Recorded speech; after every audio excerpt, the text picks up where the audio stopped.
Good evening, team. It's August 2nd, Friday, and I'm looking forward to seeing you all on Monday at 10 a.m. for our training. But I'm going to tell you a couple things that have happened that I want to make you aware of before. The listing agreement has changed, it has been updated, and it has been added to our dot loop.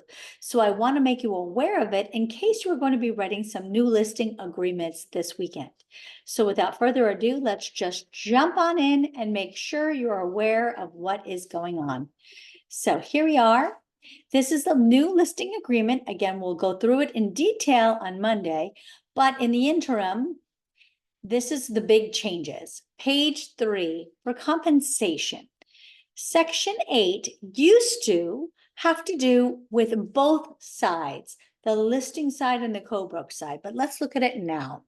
Seller will compensate broker as specified below if a buyer is procured who is ready, willing, and able to purchase a property for any interest in the property on the terms of this agreement or any other terms acceptable to seller.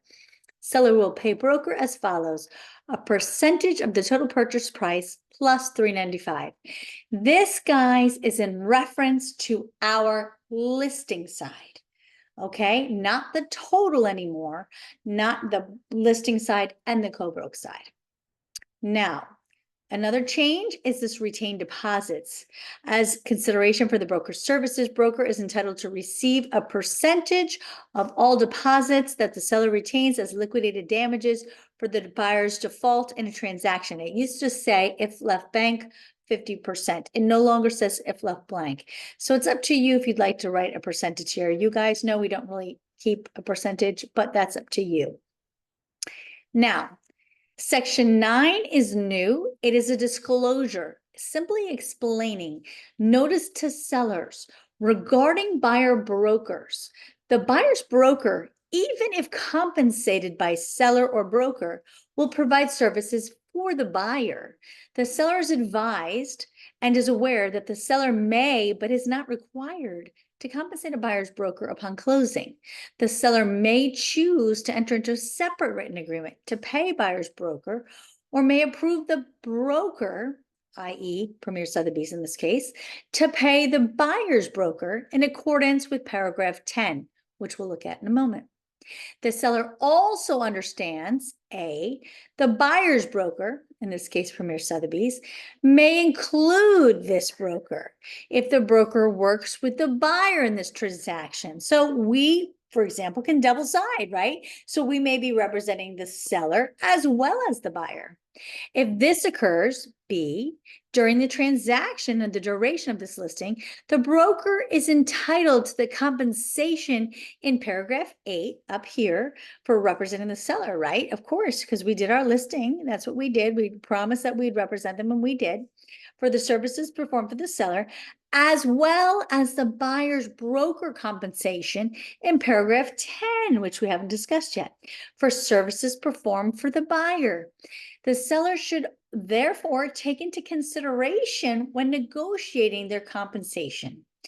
Also, C, the broker may receive separate compensation from the buyer for services rendered to the buyer's broker.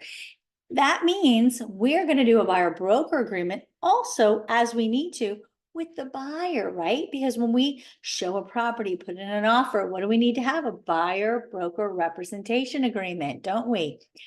That means that says how much they're paying us. So what if up here they were paying us, say, 3%? What if they were offering 2% for the co-broke side, but our buyer broker agreement said 3%? That means that we were getting 2% from the 3% from the list side, 2% from the buy side in terms of the seller, and then the buyer was going to give us another percent. So we could get, that means commission for two parties, from the seller and from the buyer. This is for the transaction brokerage to cover us so that we could get multiple commission from multiple parties. That's what this is about, okay? Now, compensation 10 to the buyer's broker. So this is explaining what the seller is authorizing us to do. Brokerage commissions are not set by law and are fully negotiable. We already knew that. The seller is approving the following. A, the seller is authorizing the broker to offer compensation to the buyer's broker in the amount of what percent? Or a flat rate, which we're not going to do, right?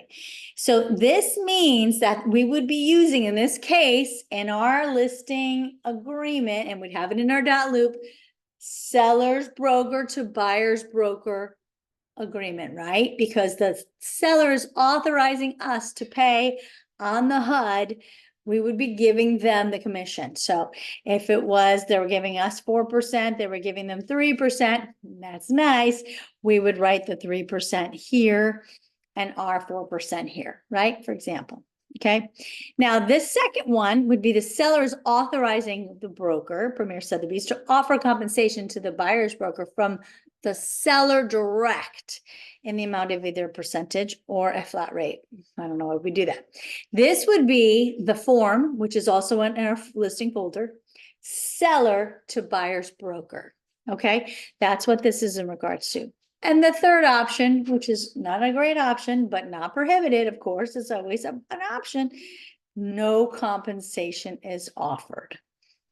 That is the changes, so you are aware. If you have any questions, please feel free to give me a call, but we will be going through this in great depth again on Monday with our awesome cute cards for the buyer representation. I look forward to seeing you on Monday at 10 in Dr. Phillips or via Zoom, but in the interim, have a great weekend.